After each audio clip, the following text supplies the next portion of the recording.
Why do live service games keep failing? We have another game that was doing testing. They were in development for 5 years, and they're going back to the drawing board. It's not going to come out anytime soon. In case you missed it, Project U, a PvE live service game from Ubisoft, has been taken out of production, and they're headed back to the drawing board. Now, internally, Ubisoft believes that a PvE live service game can be successful due to the success of Helldivers 2. They've essentially said, hey, they're doing it, we can do one that's PvE focused. This is why they have not outright canceled the game, but they wanted to put it back into incubation. But according to Insider Gaming, sources close to the project really don't see a way for the game to be successful. This sounds very familiar. We've had other live service games that just decided not to come out because they didn't think they could go the distance. And the same day that we heard this about Project U going back to the drawing board, we get a brand new trailer from a game that has switched itself to an extraction shooter, and it looks like many other games in the genre.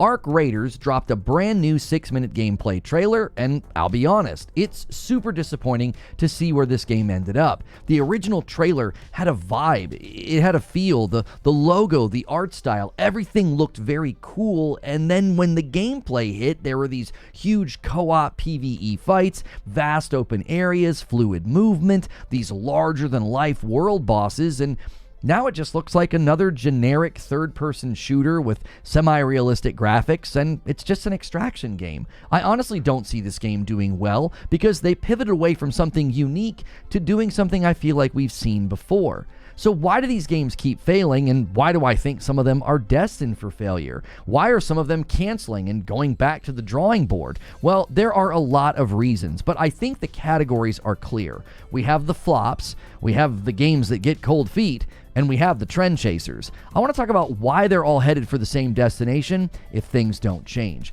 And when I upload a video like this, I follow it with a live stream to discuss the topic along with other gaming news, so if you like this kind of content, hit like and subscribe.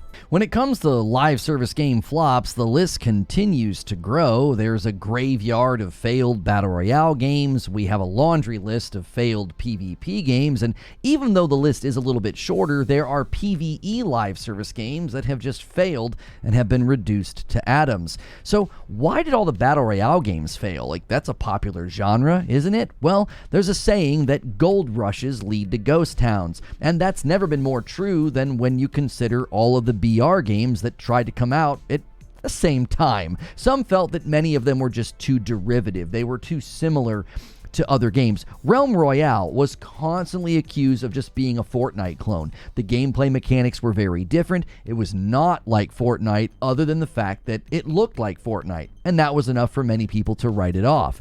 Others felt that some of the Battle Royale games were slapped together and they were rushed to market. Everybody was sort of trying to get a capture of the pie of the ever-growing popular Battle Royale genre, and many felt that Radical Heights fell into this category. It came out, it had issues, it wasn't the most polished experience, and then a month later, it was gone, shut down. At this point, it would be ill-advised to make a Battle Royale because Fortnite, Warzone, Apex Legends, they're even doing what they can to maintain their gargantuan player bases. And if you think Battle Royale is tough, well, try to launch a PvP game. Concord is likely the biggest and fastest flop in video game history. And a game like Concord's going to get hit from both sides. The PvP audience seems to have largely gravitated to the big Battle Royale games.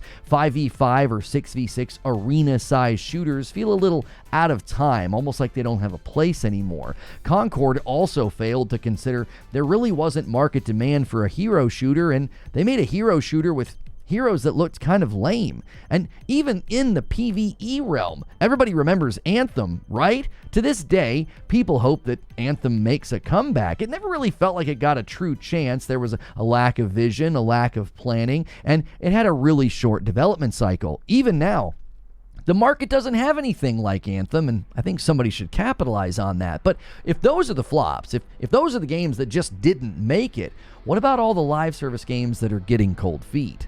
At the top of the list of live service games that decided to stay off of the dance floor, we have The Last of Us Online. And there's always a lot of debate about this game. Why did Bungie cancel it? They owe us the game. It was ripped from The Last of Us 2. Listen, regardless of what your thoughts are on this game and why it was canceled, Naughty Dog made it very clear. They did not want to launch it. They were given insight into what it would take to support the game long term, and they said, no thank you. And I have to say, I am glad that was their choice. Launching the game and then abandoning it because it wasn't going to work, well, that would have been terrible. Or if they would have pivoted away from their single-player narrative-driven focus in order to support the game, well, that could have put the entire studio in jeopardy if the game wasn't successful. Now, in addition to that, there was another game that got cold feet and isn't coming out, The Division Heartland. This was basically the survival mode from Division 1 ripped out and made into its own game. I played maybe 20 minutes of it in a beta at some point, and all it did was reinforce what I already thought. You can't just take a mode and turn it into a full-blown game. It doesn't really work. Everybody got bewitched by the success of Fortnite and thought, well, our game mode was popular, we can do that too. The Division 1 survival was praised, and Naughty Dog's original factions in the first game was surprisingly popular. Well, they learned before the game came out that this is a bad choice, and neither of these games are going to see the light of day. And now you can add Project U to the list of games that are getting cold feet. Like, hey, we don't know if we want to come out just yet. We got to reconsider some things. And well, this leads to the last category of live service games, and I really hope Project U doesn't fall into this one, because this is the trend chase. If there is one thing some game studios are learning this year, it's that trend chasing is a quick route to a death sentence, and this year alone has two pretty egregious offenders. First, Suicide Squad killed the Justice League. It had a gameplay loop and a story that I found fun and serviceable, but beyond that, it was just their attempt to build a loot-based live service game. And it was obvious that they had left behind their core competency. The game felt like it was fighting with itself. You had some scenes and writing and voice acting that I thought was great, and then other times it felt very canned and like a cheap setup for a horribly bankrupt ongoing content philosophy. The commercial failure of that game is undeniable. And then Concord. Yes, again, we have to talk about Concord. It just felt like a trend chase. Derivative gameplay, mechanics we've seen before, and a gameplay format that was popular back when the game was probably originally dreamt up, but now, not so much. And this is where I look at Arc Raiders and I think,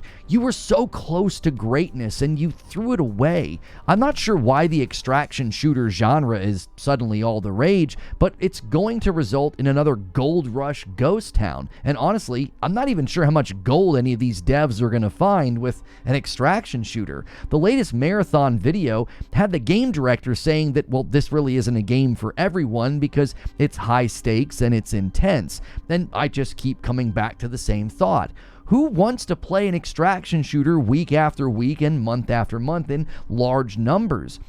It's why I continue to feel like the biggest and the untapped potential for live service games is PvE. Helldivers 2 demonstrates this, which gives me some glimmer of hope for Project U. I will say, based on the screenshots I saw of Project U, they should really lean away from the generic Fortnite, Wayfinders, cartoony Unreal Engine style. So many games kind of look like that now. And try to do something more unique. But fundamentally, all these games are failing and will continue to fail for the same three reasons: saturation, lack of originality, and lack of demand. Battle Royale games are just too saturated. Generic hero shooters or extraction shooters, they just lack originality, and honestly, I think a lot of those games also are not in demand.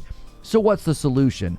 I think early access, symbiotic relationship with player feedback, and you have to find the demand. You can't expect a player base from jump, like, hey, we've been working on this game 5 years, don't you love it and want to play it for forever? And you certainly cannot expect success without listening to player feedback. But you also have to find and unearth the demand. Whatever's hot right now, it might not be in 4 to 5 years. This is exactly why games are flopping, they're getting cold feet, and they're trend chasing. But those are just my thoughts, and I'd love to hear your thoughts in a comment below. You might get featured in the live stream that follows this video. It'll hit a card right here. It'll also be pinned in a comment below. As always, if you like this kind of content, please remember to hit like, share, and subscribe.